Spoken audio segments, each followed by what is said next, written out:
அன்புள்ள கடியாப்பட்டி நேர்த்தாரூர் மக்களாட்சிமார்களே, மீனாட்சி சுந்தரேஸ்வரர் திருவருளினாலும் மாங்கல்ய ஆட்சி அருளினாலும் இங்கு சிறப்பாக நடைபெறும் இந்த படைப்பு விழாவில் கலந்து கொண்டு உங்களுக்கு சமய தீட்சை உபதேசம் அளித்து உங்களுடன் பேசுவதில் மிகவும் மகிழ்ச்சி அடைகிறேன். மிருகங்களுக்கு நமக்கு என்ன வித்தியாசம்? அதுவும்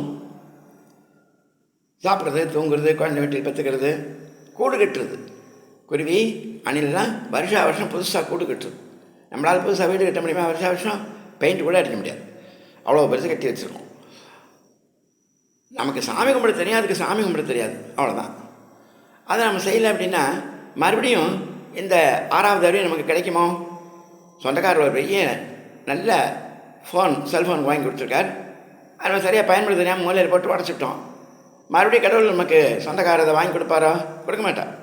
அதுமாரி இந்த 6வது அறிவை நீ பயன்படுத்தலை அப்படின்னா மறுபடியும் நமக்கு இந்த 6வது அறிவு கிடைக்காது.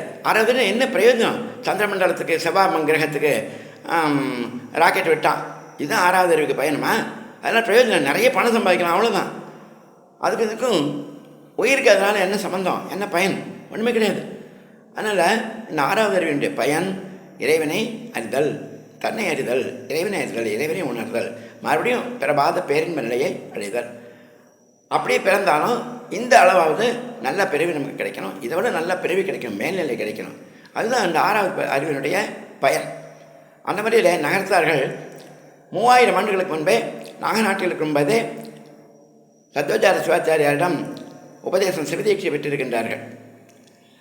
காஞ்சிபுரத்தில் அருணகிரி சிவாச்சாரியார், காவிரிப்பட்டினத்தில் அகவர சிவாச்சாரியார், இங்கே பாண்டிய நாட்டுக்கு வந்த பிறகு ஈசான சிவாச்சாரியார், நரம்பழகிய தேசியர் ஆகியோரிடம் சிவதீட்சை பெற்றிருக்கின்றார்கள்.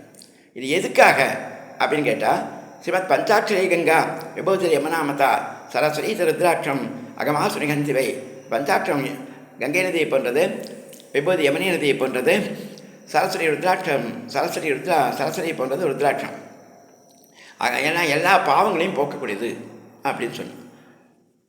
சரி, இந்த பாவமெல்லாம் எதுக்காக போக்கணும் அப்படின்னு கேட்டால், நாரத மகர்ஷிக்கு ஒரு ஆசை ஏற்பட்டு தான் தன்னை எல்லோரும் கலகப்பிரியன்னு சொல்கிறாங்க. கலகம் இல்லாமல் ஒரு நல்ல காரியத்தை பண்ணி ஒரு நல்ல பேர் வாங்கணும், இந்த கெட்ட பேரை போக்கிக்கணும் அப்படின்னு.